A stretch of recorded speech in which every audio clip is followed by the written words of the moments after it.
So Arsenal 2, chicken on a ball 2. That feels like a loss for me, Kenny. I can't lie. Yeah, first half I thought we were absolutely superb. Yeah. Until the last 10 minutes where we messed up a little bit, slipped up. They got their equaliser right before half time. Good time for them. And then we came out second half and we're seeing Kai Havertz coming on. We're seeing Jorginho coming on. And I'm looking at it thinking, why is Vieira going off? Why is Rice going off? Apparently Rice has got a calf strain, allegedly, from what I was told.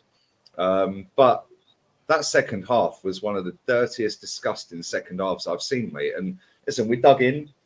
Yeah, we didn't concede a third goal. But when you go 2-1 up and you concede just like that, yeah, the only team that looked like winning that game in the second half, in my opinion, was Tottenham. But you were live at the game. So. Let me tell you something. We self-harmed from kickoff. The minute, Dave, how can you ask a player to sign new contracts? Promise. Say that he's a very important member of your squad. You have 2 players injured. You have You have Martinelli out injured. You have Trossard out injured. So that's an open goal to play Reece Nelson. And then you look at Jason's excellent form in the European match.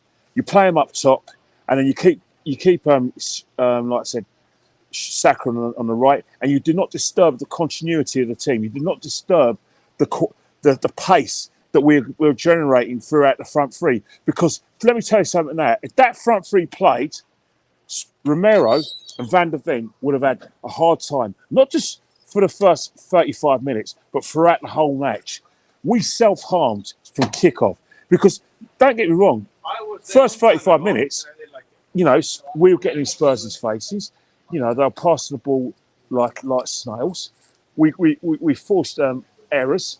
The first goal was an own goal. We forced through a chance for Jesus, which he forsaked. But saying that, the minute they got back into the game, they got complete control of the game. The best player on the pitch was James Maddison. You can talk about our captain as much as you like, but James Maddison outplayed him.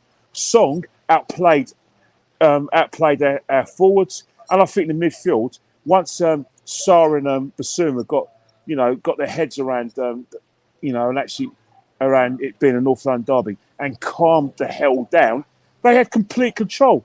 In fact, the second half, I can go as saying that if Maddison and Son stayed on for the full 100 minutes, they would have won 3 or 4-2 easily. No one would deny it. They were a better side, and we self-harm. And I don't want anyone to come up to me and tell me we've got a nice depth now in our squad. Yes, depth means numbers. It doesn't mean quality.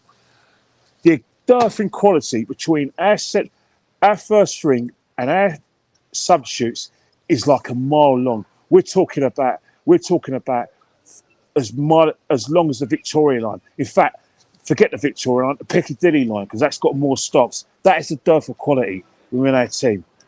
Everyone knows it. No one's allowed to say it. We boast about, I'm so happy with the strength of numbers we got. Yeah, numbers. But what about quality? How can you not play Reece Nelson when the game called for pace? You know full well that when we play Spurs, especially at the Emirates Stadium, pace gets them in a spot. Sorry, a bit of a lover. 1 second, sorry, mate. I've got an Amazon delivery guy who's lost in my block here, so keep watching. Yeah, I've got to go down and get my parcel. So just keep watching. I'll be as quick as I can, mate. I'm sorry. But don't worry. I'm doing a fan cam. So I'll be doing this. Okay. As I said before, everyone, you look at the game. Spurs missed a trick here. In terms of Ange ball, when you look at Ange ball, I can categorically say I can see where they're coming from. Yes, they started a bit tentatively. They looked a bit average when they tried to play it around the back. They were too slow. We were pressing them out of the game. But when they got their foot on the ball, they were able. We allowed them to control the game. And Dongi had a fantastic game for them. He managed to sort of win the battle with Saka, especially towards the second half. And that's the thing. We didn't win enough battles during the match. If you don't win your battles during a football match, then what will happen is that you relinquish control of the game. And I can tell you categorically that Arsenal, with their substitutions, with their like I said, their inability to deal with Madison, the inability to deal with the runs of Song, and also Kulusevski had so much space in order to get the ball, look up. And I think that's what happened in the second half. You noticed that Sarr had a lot of time on the ball, was allowed a lot of time on the ball. Not only was Sarr allowed a lot of time on the ball, but Sun was allowed a lot of time on the ball. And we weren't able to marry that. If you talk about control of the game and say, maybe the scoreline kind of flattered us, the common, like I said, the matrix of the game and the thing that stood out was where our players were. You look at Odegaard, he was playing way too deep. Saka was playing way too deep. Why was he playing too deep? He was helping out the midfield. He was trying to help out, Jorginho, who struggled in the second half. Why did Jorginho struggle? The reason why he struggled because simple reasons that we weren't able to control our end of the midfield.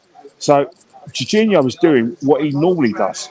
Jorginho, when he has the ball, he looks up, makes a pass, and then is able to start an attack. Spurs weren't allowed to do that. They looked at Jorginho and just looked at his like I said, his position in the field, said, right, that's a player that we're going to mark, that's a player that we're going to target, and they did that. They did that with great accomplishment, and that's the thing, and that now we're looking at, we want to look at the future. One of the things we need to look at as well is the injuries. Now you've got injuries to Declan Rice. How long is he going to be out? We've got, are we able to cope with playing two massive tournaments? Because normally when we play in the Europa League, we can rest a few players, but the Champions League, you've got to play your best players all the time. So your first choice goalkeeper has to play in the Champions League and the league. That is where we're going to make a test, because on that performance, that team is not going to be challenged for titles. That team is challenged for the top four. Simple. Yeah, Kenny, we've said it all summer. We've said it on podcasts. We've said it in group chats. We're one Declan Rice injury away from capitulating. Yeah, today, and that's Odegaard, who disappeared second half. I thought he was superb first half. Second half, I couldn't see him. Yeah, but the reason why he disappeared. Jorginho is a free in midfield. Yeah, but the reason why that happened is because when Odegaard plays his best football, especially last season and part of this season, if you're a creative player, you need your two midfielders to be your minders, to win the battle, to maybe to create.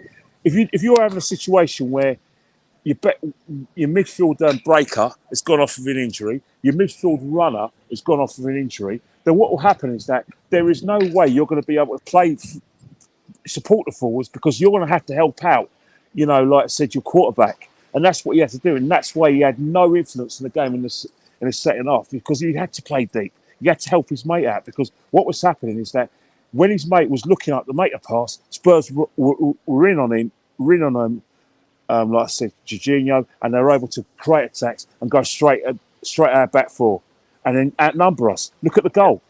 It was a situation where Jorginho was looking up, didn't have enough time, got robbed by Madison, who was fantastic, man of the match performance, best player on the pitch, set the ball up for Song scores his second goal. In fact, Madison, Nice finish as well. but the thing is, right, is that the elephant in the room is, where was Bukayo Saka for their first goal? He just stood there, and only he knows what he was doing. I don't know whether he had a fly in his ear, or whether he's waiting for a phone call, waiting for a pizza delivery.